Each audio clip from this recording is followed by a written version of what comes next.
I have here Dan Patrascu with us from Amdaris. Hi, Dan. Hey everybody, hey Malina, and thank you for having me.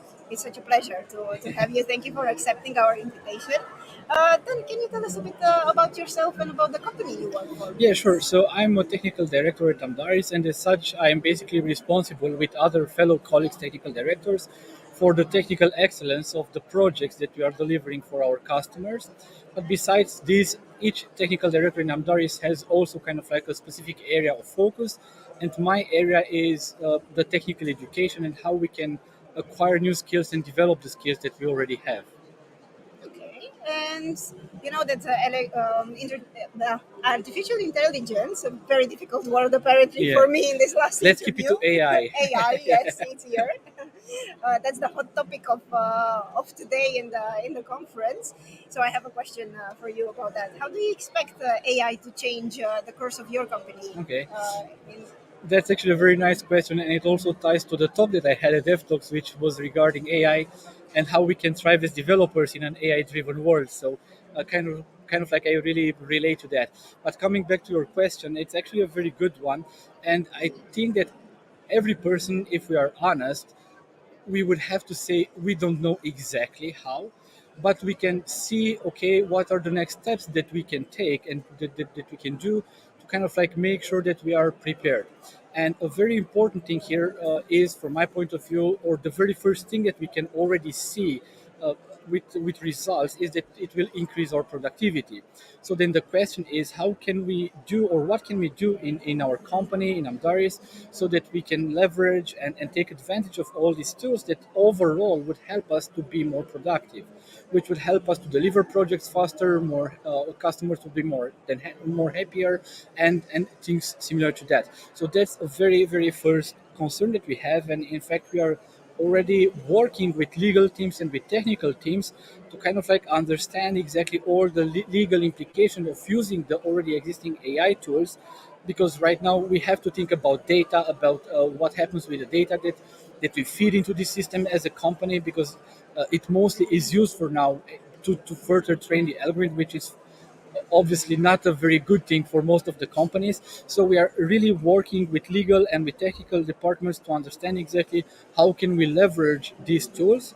But besides this, we also have started already last summer, so before AI was cool again, internal R&D projects on machine learning. So that's something that we already do, because the tools that we have, they are okay, but in some cases you need kind of like these skills of machine learning, data science, data engineering, and we want to build up these skills so that when our customers will need it, we are ready to kind of like deliver them. And can you tell us a bit about your company's expansion plans in the coming 2 3 years? Yeah, it's a very weird period to talk about expansion, but still, as a company, we grew a lot during the last 5 years.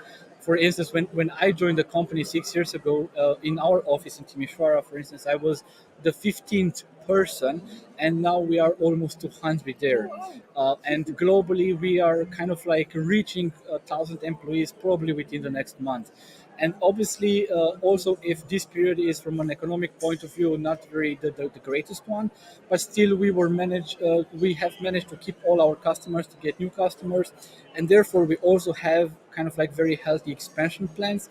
We already have launched a brand new basically office in our headquarters in Bristol.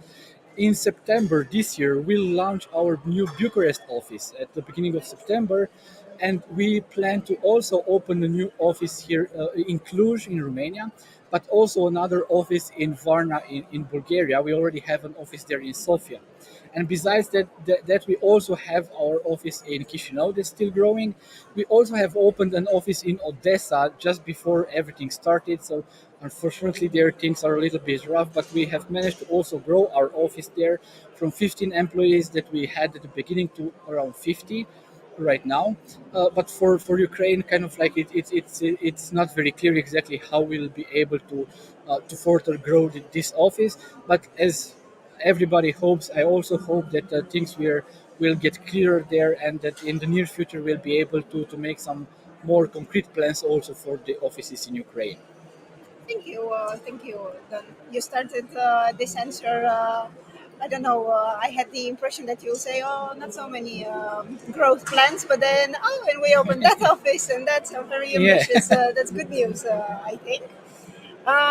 How do you think technology advances will impact your job? Mhm. So that's actually the key thing about the talk that I had, because that was the talk all about. So probably you'll have the recording of it, so go watch it. But I will. as a very brief summary to that is that I think so. Usually there are two major opinions there. There are people that say, "Hey, okay, nothing will change. We'll just use AI as tools, and everything will be as it was till now." And then obviously there are the others that say AI will change everything, you will lose your jobs, and kind of like it's probably a little bit difficult because it's a very opinionated and heated emotional discussion, but we need to keep a little bit our rationality. And in this regard, what I could say is that okay, we see that AI is here, we already see the benefits that AI has for us, but the thing is that if we look at it rationally, we see that things will change. So I would say that AI will not replace, and we are not in danger, but the job that we are doing right now actually will change quite a bit, I would say, in the future. And when I say it will change, it's actually not something new. Because if we think about what a software developer does usually, it's actually a software developer in average spends between 2 and 4 hours in writing code, and all the other hours are spent in other type of activities like collaboration, like communication, like designing, decision making. And I think that writing code itself will become less important, and it will become more important all the other stuff around it, like system design, understanding architecture, collaboration, leadership, soft skills. That would be definitely very, very important, and obviously also security. Okay, thank you, Dan. I have one last question. Thank you for Okay, bearing let's hear it. with me. Very nice question still now. Thank you. So the last one. Say that someone wants to join your company. What would you say that's the most important strengths that they should Mhm. have?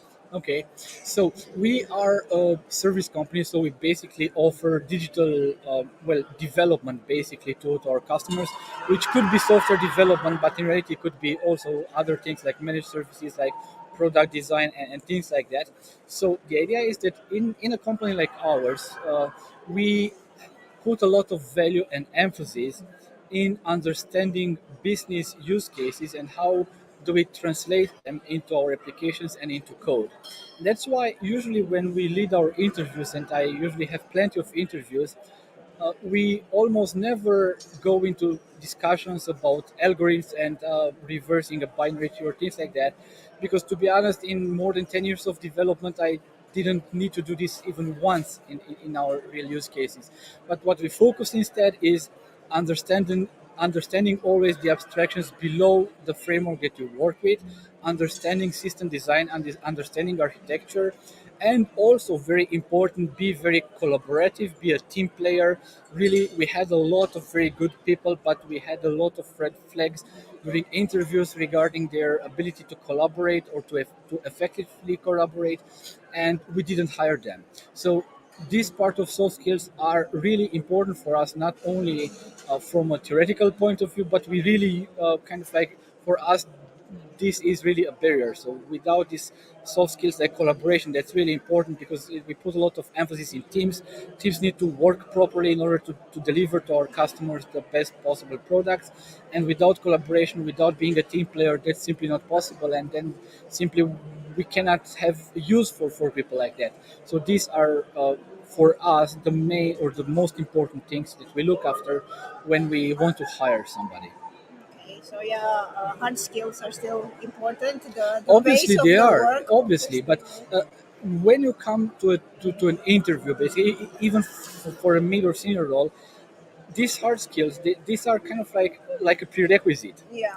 So it's something like the same goes for English. So obviously you need to speak English, but we don't even say this in our job hirings, because it's obvious. So you need to talk English.